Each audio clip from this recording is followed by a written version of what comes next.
आज हम व्यवसाय अध्ययन में पाठ 3 निजी, सार्वजनिक व वैश्विक प्रतिष्ठान के अंतर्गत सरकारी कंपनी के बारे में अध्ययन करेंगे। सबसे पहले देखते हैं सरकारी कंपनी से क्या आशय है। सरकारी कंपनी से आशय: सरकारी कंपनी वह कंपनी है जिसकी कुल पूंजी का कम से कम 51% भाग सरकार के पास हो।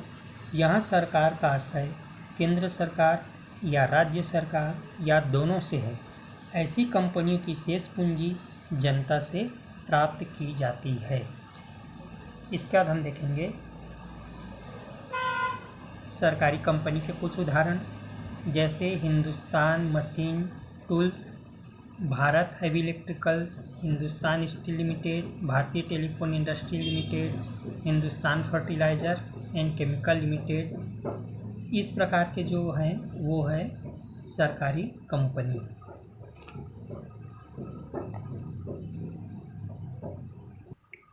इसके बाद हम देखेंगे सरकारी कंपनी के लाभ। पहला है आधारभूत उद्योगों का विकास। देश के आधारभूत उद्योगों में पूंजी अधिक लगती है तथा लाभ दीर्घकाल में होता है। ऐसे उद्योगों की स्थापना प्रत्येक राष्ट्र के विकास के लिए आवश्यक होता है। पूंजी की अधिकता के कारण सरकार को ही पूंजी लगाना आवश्यक हो जाता है। इन उद्योगों का विकास सरकारी क्षेत्र में ही संभव है।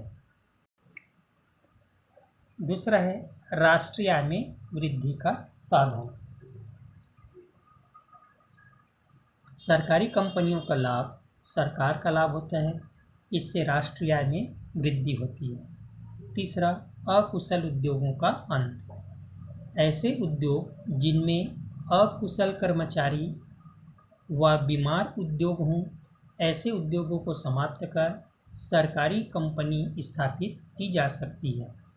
चौथा औद्योगिक विकास में सहायक। ये उद्योग काफ़ी बड़े होते हैं जिससे औद्योगिक विकास को बढ़ावा मिलता है। पांचवा एकाधिकार प्रवृत्ति को प्रभावित करना। निजी क्षेत्रों के उद्योग धीरे धीरे एकाधिकार प्रवृत्ति को बढ़ावा देते हैं, जिसके दुष्परिणाम बाद में उपभोक्ता व सरकार को भुगतने पड़ते हैं। इन प्रवृत्तियों को नियंत्रित करने में सरकारी कंपनियों का महत्वपूर्ण योगदान होता है। तो ये थे सरकारी कंपनी के लाभ।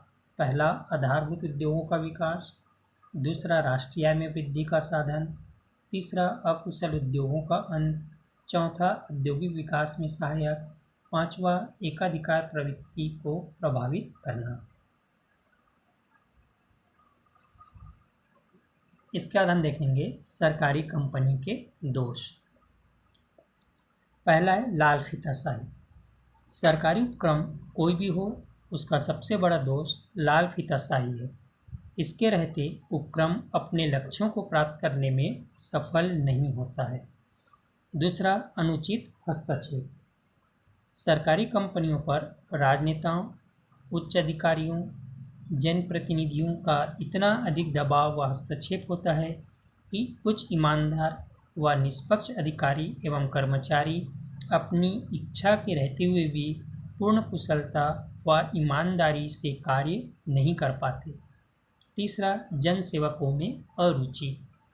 सरकारी कार्यालयों व उपक्रमों के जनसेवक कार्य के प्रति हमेशा अरुचि प्रदर्शित करते हैं, चूँकि उन्हें उपक्रम के लाभ से कोई मतलब नहीं होता, केवल वेतन तक सीमित रहने के कार्य के प्रति प्रेरित नहीं हो पाते।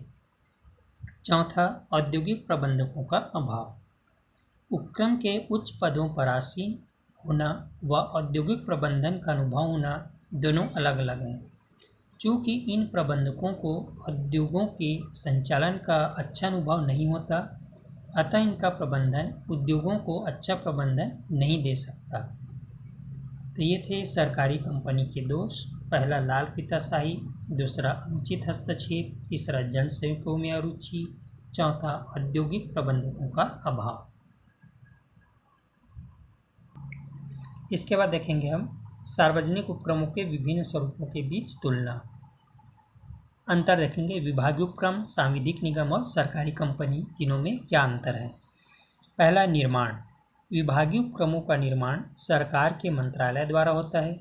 सांविधिक उपक्रमों का निर्माण संसद के विधानमंडल द्वारा पारित विशेष अधिनियम के अंतर्गत होता है, जबकि सरकारी कंपनियों का निर्माण निजी क्षेत्र की भागीदारी सहित या रहित मंत्रालय द्वारा होता है।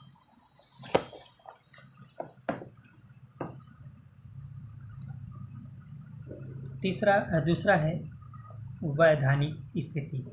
विभागीय उपक्रमों का कोई पृथक अस्तित्व नहीं होता। ये उपक्रम सरकारी तंत्र के एकमात्र विभाग होते हैं।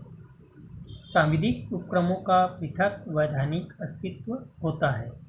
सरकारी कंपनियां मूलतः कंपनी अधिनियम के अंतर्गत पंजीकृत कंपनियां हैं, जिनका पृथक निगमित अस्तित्व होता है। तीसरा, पूंजी। विभागीय उपक्रमों की संपूर्ण पूंजी संबद्ध मंत्रालय के बजट से आवंटित होते हैं। सांविधिक उपक्रमों की प्रारंभिक पूंजी सरकार द्वारा प्रदत्त होती है, जबकि सरकारी कंपनियों की पूंजी सरकार द्वारा कुछ मामलों में जनता का 49% तक योगदान होती है। चौथा, नियंत्रण। विभागीय उपक्रमों का नियंत्रण या प्रबंधन संबद्ध मंत्रालय के सरकारी अधिकारियों द्वारा होता है। सांविधिक निगम में प्रबंधन सरकार द्वारा मनोनीत निदेशक बोर्ड द्वारा होता है। सरकारी कंपनियों का प्रबंधन सरकार द्वारा नियुक्त बहुसंख्यक निदेशकों द्वारा किया जाता है। पांचवा, स्टाफिंग पैटर्न। सिविल सेवक सभी सरकारी कर्मचारियों की भर्ती निगम द्वारा की जाती है, सरकारी सेवा नहीं है।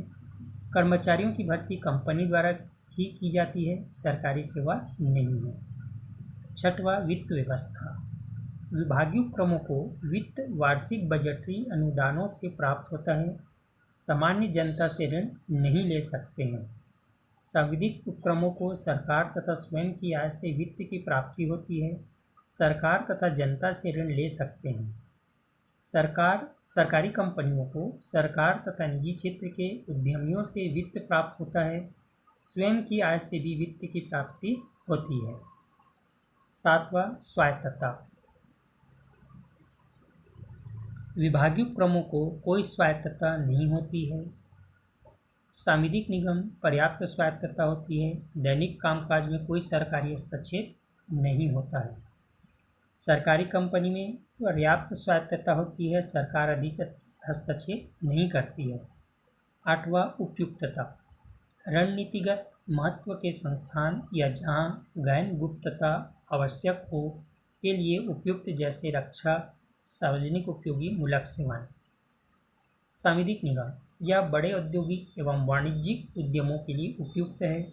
सरकारी कंपनी सभी प्रकार के बड़े औद्योगिक एवं वाणिज्यिक उद्यमों, विशेषता ऐसे जो निजी उद्यमों, घरेलू तथा विदेशी की भागीदारी से चल सकते हैं। नंबर 9, लोच। विभागीय उपक्रम, इसके कामकाज में कोई लोच नहीं होती, कठोर नियमों तथा सरकारी कानूनों से बाध्य होते हैं, जबकि सांविधिक निगम आंतरिक कामकाज में व्यावहारिक लोचकता होती है।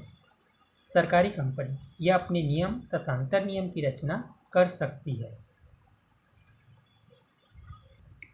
तो ये थे तीनों में तुलनात्मक अध्ययन, विभागीय उपक्रम, सांविधिक निगम और सरकारी कंपनी में।